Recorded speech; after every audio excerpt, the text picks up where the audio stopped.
नमस्कार साथियों, हिंदी पीडिया चैनल में एक बार फिर से आप सभी का अभिनंदन।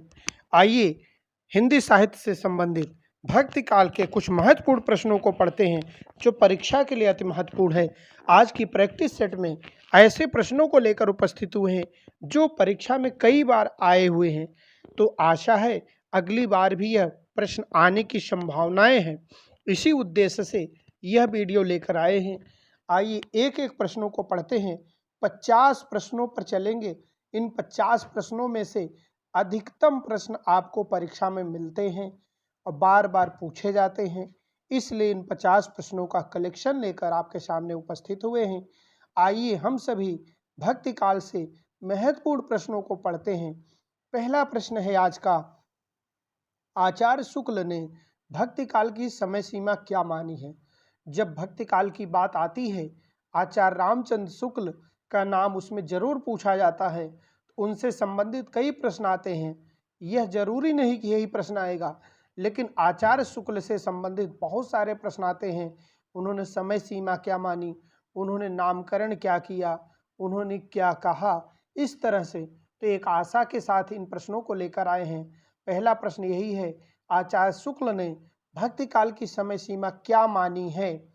1050 से 1375, 1075 से 1720, 1350 ईस्वी से 1650 ईस्वी, इनमें से कोई नहीं। तो यहाँ पर अगर ध्यान देने की बात है तो शुक्ल जी ने जो बताया है, संवत में अगर कहें तो भक्ति काल की समय सीमा 1375 से 1700 होती है। भक्ति काल की समय सीमा 1375 से 1700 होती है, क्योंकि इन्होंने जो हिंदी साहित्य के इतिहास को बांटा है, संवत 1050 से 1375 माना है आदिकाल को, 1375 से 1700 माना है भक्ति काल को। इसी तरह से 1700 से 1900 माना है रीतिकाल को, और 1900 से अब तक माना है आधुनिक काल को। इनका विभाजन यही है।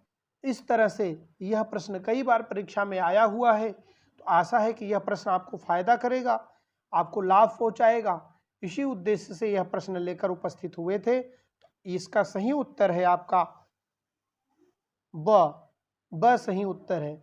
चलिए अगले प्रश्न पर चलते हैं। अगला प्रश्न है, अद्वैत वेदांत का प्रचार किसने किया? शंकराचार्य ने, महावीर स्वामी ने, वल्लभाचार्य ने, महात्मा बुद्ध ने। तो यहाँ सही विकल्प आपको लगाना है, अद्वैत का प्रचार किसने किया?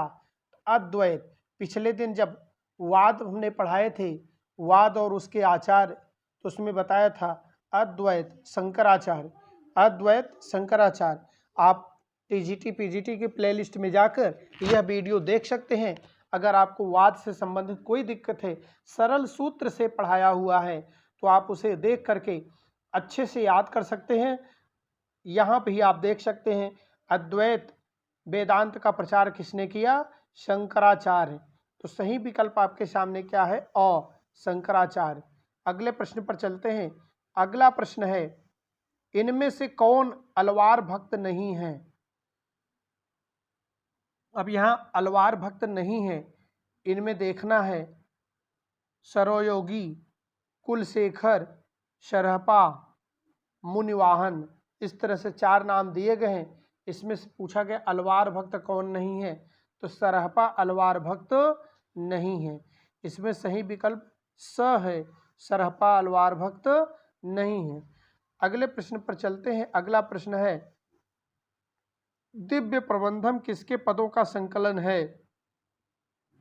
अलवार भक्त, नयनार भक्त, रामानंद, रामानुजाचार्य।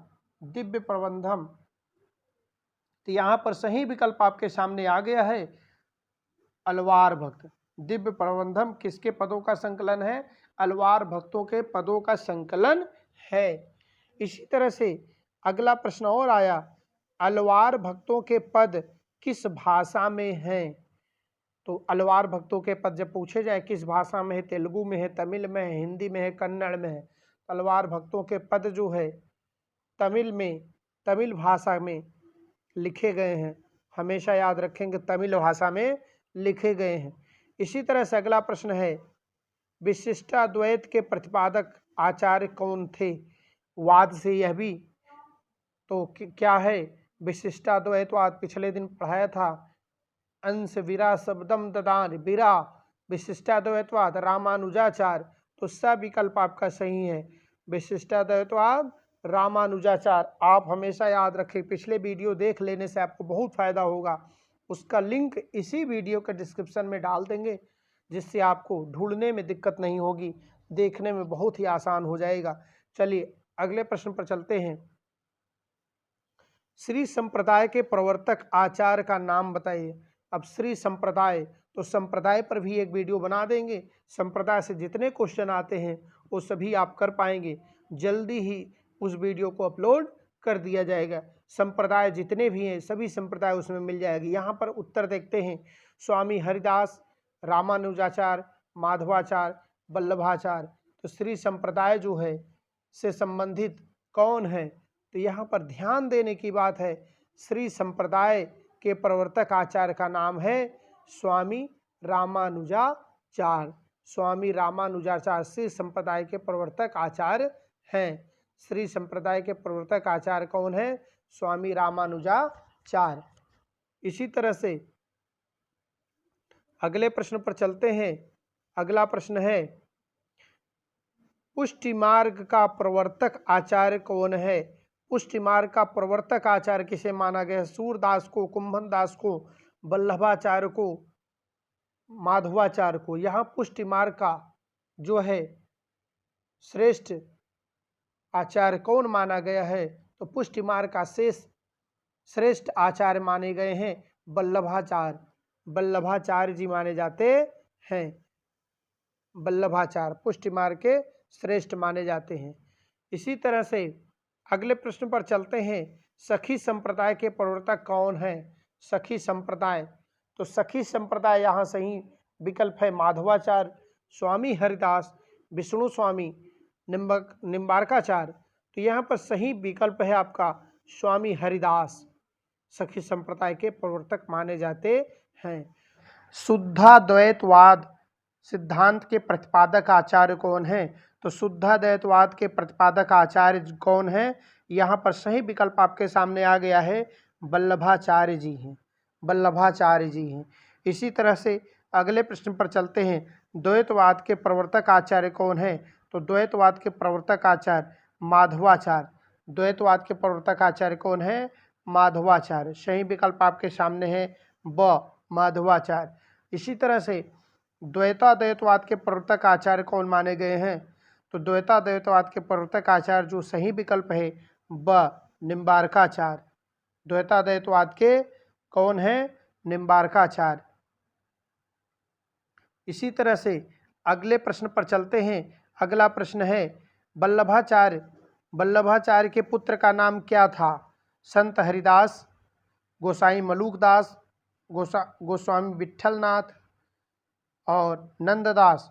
तो वल्लभाचार्य के पुत्र का नाम था विट्ठलनाथ। वल्लभाचार्य के पुत्र का नाम क्या था? विट्ठलनाथ, गोस्वामी विट्ठलनाथ, जिन्होंने अष्टछाप की स्थापना की थी। अष्टछाप की स्थापना जिसमें एक ही राग पर, एक ही भावभूम पर कवियों द्वारा भजन और कीर्तन किया जाता था।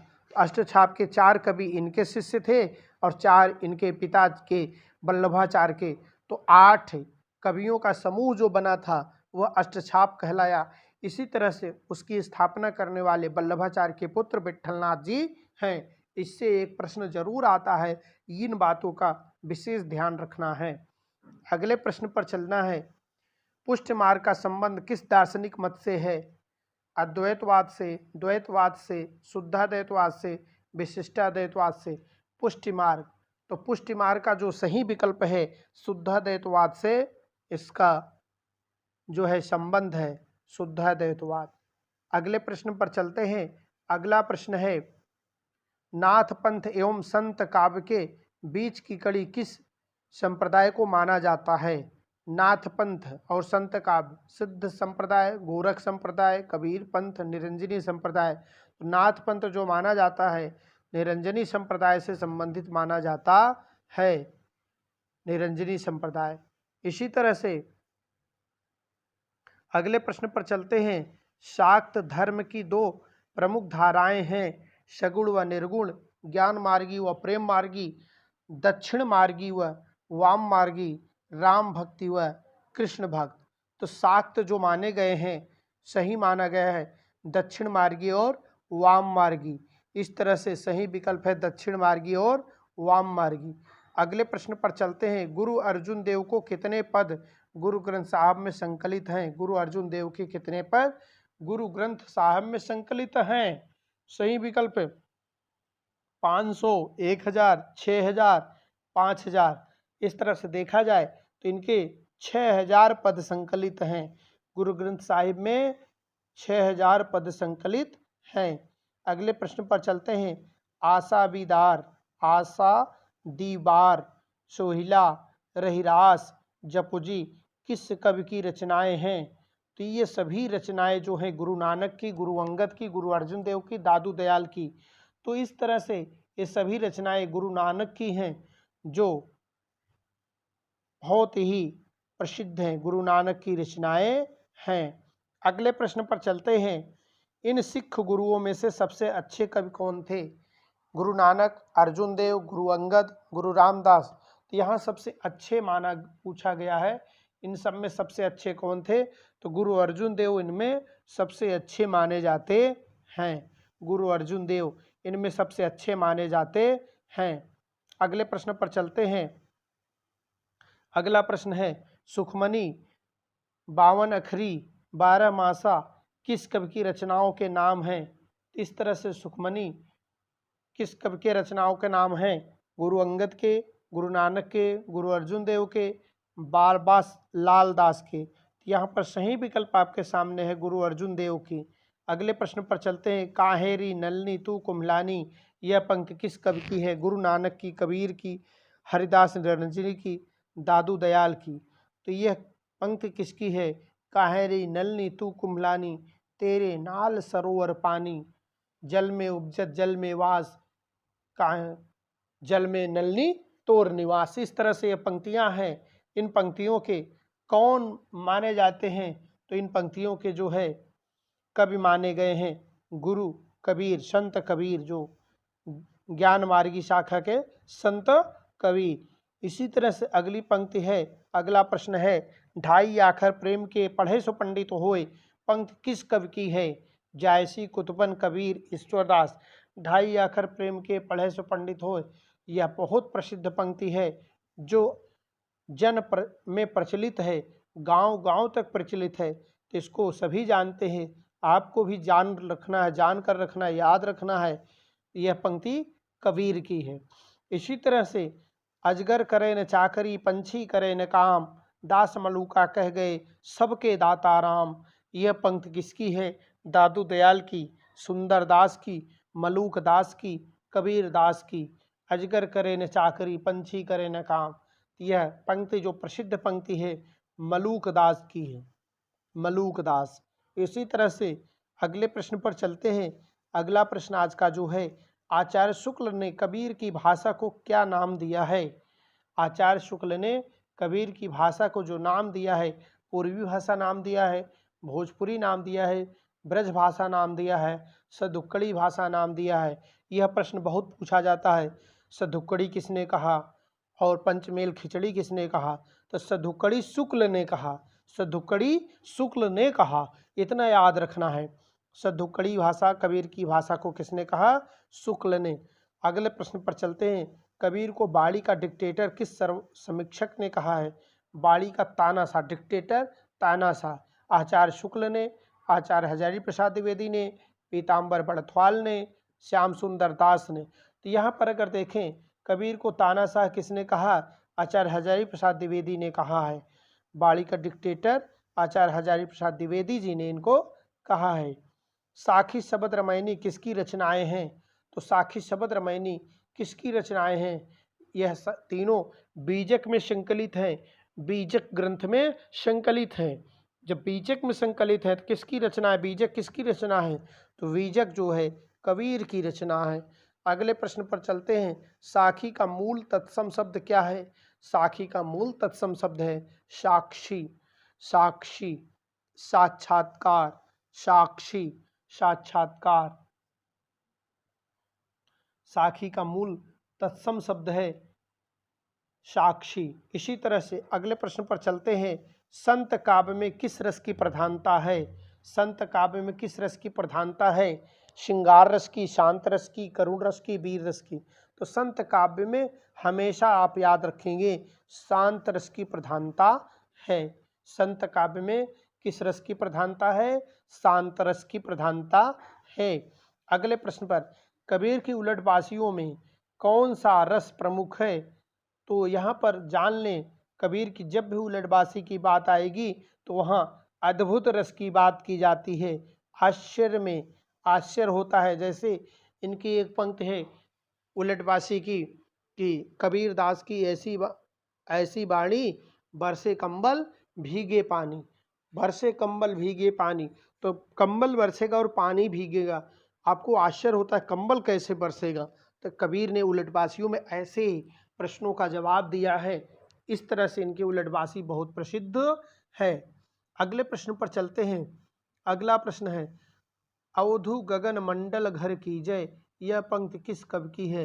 अवधू गगन मंडल घर कीजय, यह पंक्ति किसकी है? इसे बताना है। तो गुरु नानक की है, गोरखनाथ की है, कबीर की है, रैदास की है। तो अवधू की बात जब की जाए तो तुरंत आप समझ जाइए अवधू गगन। तो अवधू जब कहें तो तुरंत समझ जाना क्या, यह पंक्ति कबीर की है। यह पंक्ति किसकी है? कबीर की है। अगले प्रश्न पर चलते हैं। अगला प्रश्न है प्रभु जी तुम चंदन हम पानी, पंक्ति किस कवि की है? बहुत बार परीक्षाओं में पूछा गया है।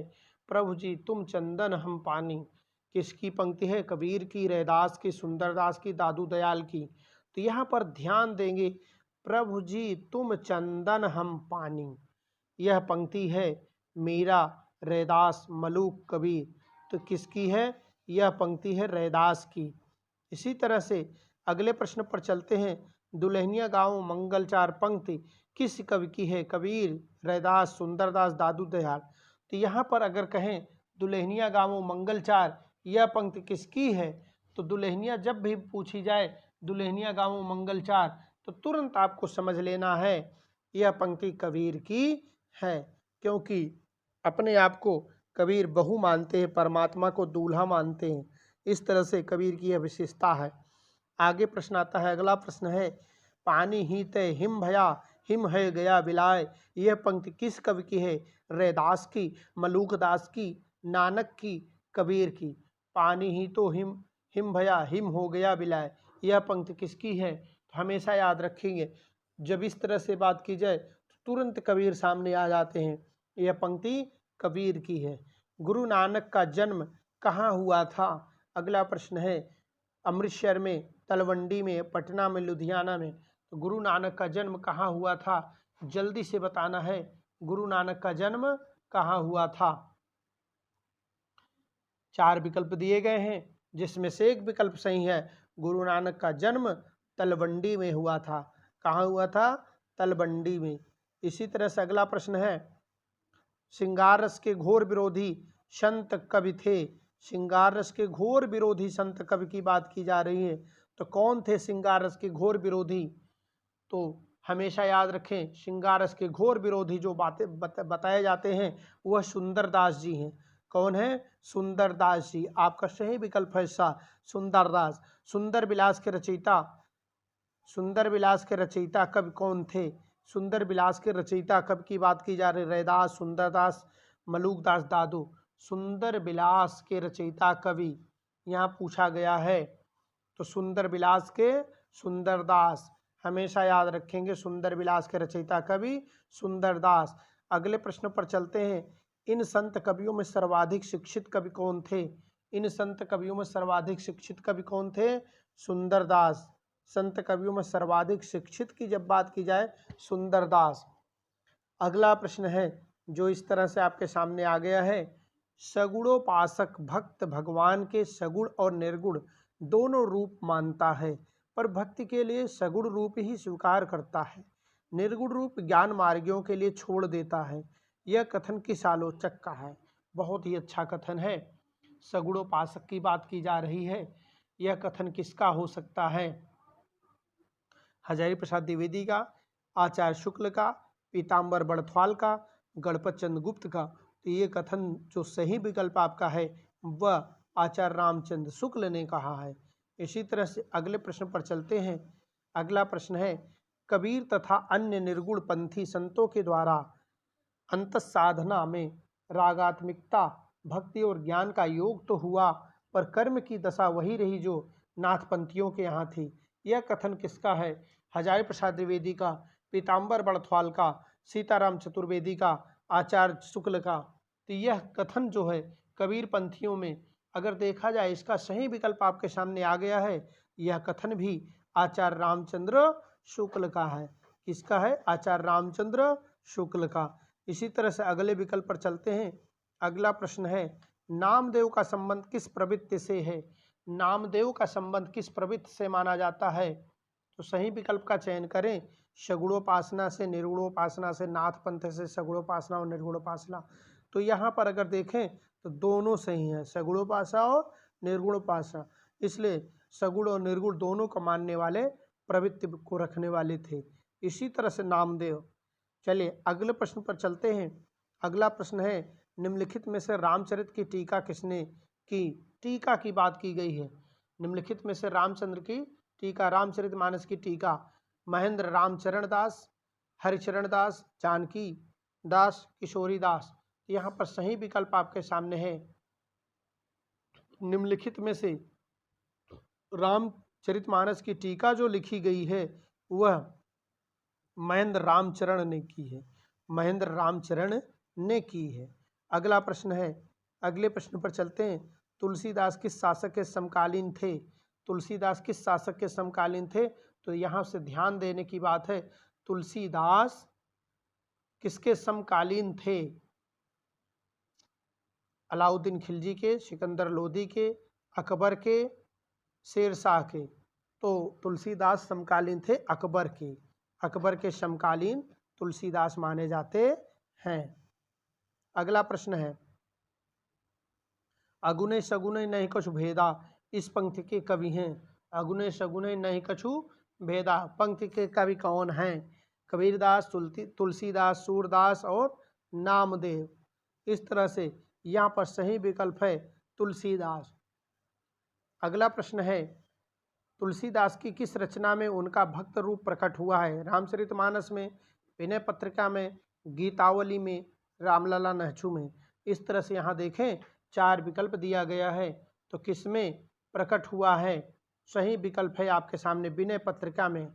उनका भक्त का रूप प्रकट हुआ है विनय पत्रिका में। अगला प्रश्न है, अगले प्रश्न पर चलते हैं। तुलसीदास की गुरु परंपरा सही क्रम का कौन सा विकल्प सही है? माधवाचार्य, रामानंद, नरहरदास, तुलसीदास। रामानंद, अनंतदास, नरहरदास, तुलसीदास। रामानंद, माधवाचार्य, नरहरदास, तुलसीदास। तो यहाँ पर देखें तो तुलसी की परंपरा में जो सही कवि हैं वह कौन से हैं? सही कवि सही है रामानंद, अनंतदास, नरहरदास, तुलसीदास। सही विकल्प है रामानंद, अनंतदास, नरहरदास, तुलसीदास। इसी तरह से अगले प्रश्न पर चलते हैं। वेद धर्म दूर गए, भूमि चोर भूप गए। भूमि चोर चोर भूप गए किसकी पंक्तियां हैं? कबीर, तुलसीदास, सुंदरदास, रैदास। इस तरह से यहाँ सही विकल्प आप देखेंगे तो सही विकल्प आपके सामने है तुलसीदास। इसके पंक्ति के किसकी पंक्तियां हैं? यह तुलसीदास की पंक्तियां हैं। अगला प्रश्न है, अध्यात्म रामायण और राम रासो किसके ग्रंथ हैं? अध्यात्म रामायण और राम रासो किसके ग्रंथ हैं?